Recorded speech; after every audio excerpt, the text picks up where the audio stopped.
بسم اللہ الرحمن الرحیم۔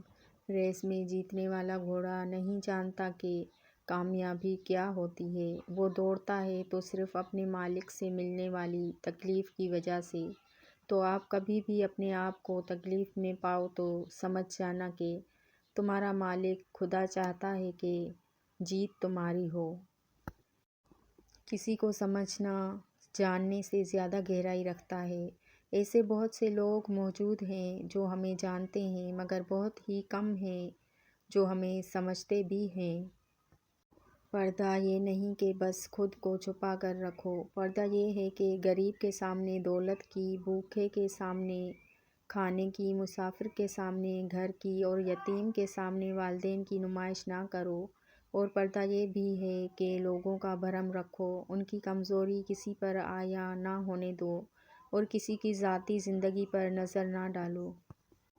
چاہتے دیکھ کر لگتا تھا بچھڑیں گے ہی نہیں، نظر ایسی لگی کہ کوئی تعلق بچا ہی نہیں۔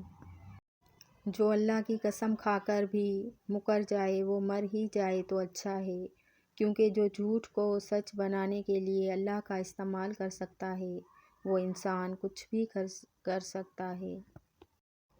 کچھ لوگ ساری زندگی کی بے سکونی دینے کے بعد بھی یہ سمجھتے ہیں کہ وہ حق پر ہیں۔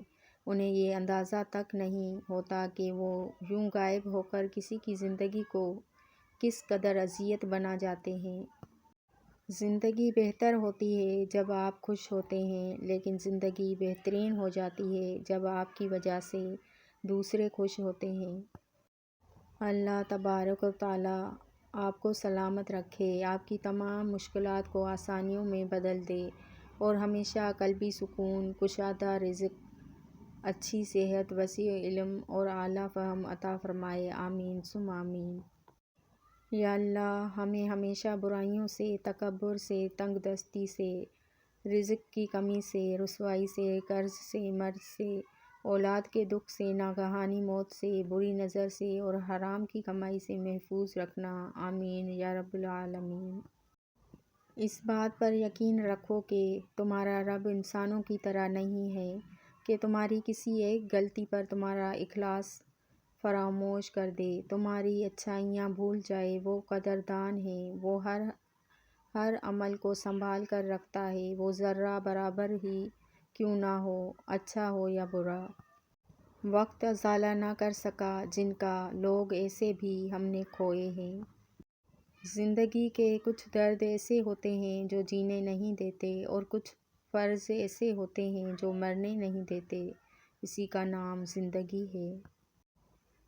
مکافات عمل، جو تمہیں تکلیف دے گا وہ خود بھی تکلیف اٹھائے گا، جو تمہیں مایوس کرے گا وہ خود بھی مایوس ہوگا، اور جو تمہیں تنہا چھوڑ دے گا وہ اپنے پچھتاوے میں تمہاری طرح خود کو ملامت کرے گا۔ یہ اللہ پاک کی عدلیہ ہے، چاہے سالوں بعد ہو، اور یہ دنیا مکافات عمل ہے۔ خاموشی اختیار کر لینا بھی ایک قسم کی جذباتی سزا ہے۔ اس میں جس انسان سے تعلق ہو اس سے بات کرنا بند کر دیتا ہے، اس کا مقصد دوسرے انسان کو سزا دینا ہوتا ہے۔ اکثر لوگوں کو بات چیت بند ہونے سے بہت اذیت ہوتی ہے، ان کے لیے خاموشی لڑائی جھگڑے سے زیادہ اذیت کا باعث بنتی ہے۔ اللہ آپ کے اعمال کا بدلہ دینے کے لیے زمین پر نہیں آیا کرتا، آپ کے مال اور اولاد کو آپ کی آزمائش بنا کر ہی سارے بدلے چکتا کر دیتا ہے۔ آپ دنیا والوں کو حقارت سے دیکھتے ہیں تو وہ آپ کو ٹھوکریں لگوا کر انہی دنیا والوں کا سہارا لینے پر مجبور کر دیتا ہے۔ کچھ سیپیاں دیکھنے میں بہت خوبصورت ہوتی ہیں لیکن ان کے اندر موتی نہیں ہوتا، اسی طرح کچھ انسان بظاہر بہت خوبصورت ہوتے ہیں لیکن ان کے اندر خوبصورتی نہیں بلکہ منافقت ہوتی ہے۔ اے صبر کرنے والوں کے رب، صبر دے ان باتوں پر، ان لمحوں پر، ان لہجوں پر جن باتوں سے دل دکھتا ہے، جن لمحوں میں صبر کے سارے پیمانے لبریز ہو جاتے ہیں اور جن لہجوں پر دل بکھر سا جاتا ہے، آنکھیں نم ہو جاتی ہے۔ آمین یا رب العالمین۔ خاندانی جھگڑے کی وجہ نہ جانے کتنے رشتے ختم کر دیے اس بھرم میں کہ میں صحیح ہوں اور بس میں ہی صحیح ہوں۔ گلے شکوے سانس چلنے تک ہی ہوتے ہیں، بعد میں بس پچھتاوے رہ جاتے ہیں۔ لوگ صرف خود کے سگے ہوتے ہیں۔ آپ ساری عمر کسی کے خیر خواہ ہو جائیں، بس ذرا سی غلطی، غلط فہمی یا بدگمانی کی دیر ہے، آپ کی بھلائی آپ کے خلوص سمیت منہ پر مار دی جائے گی۔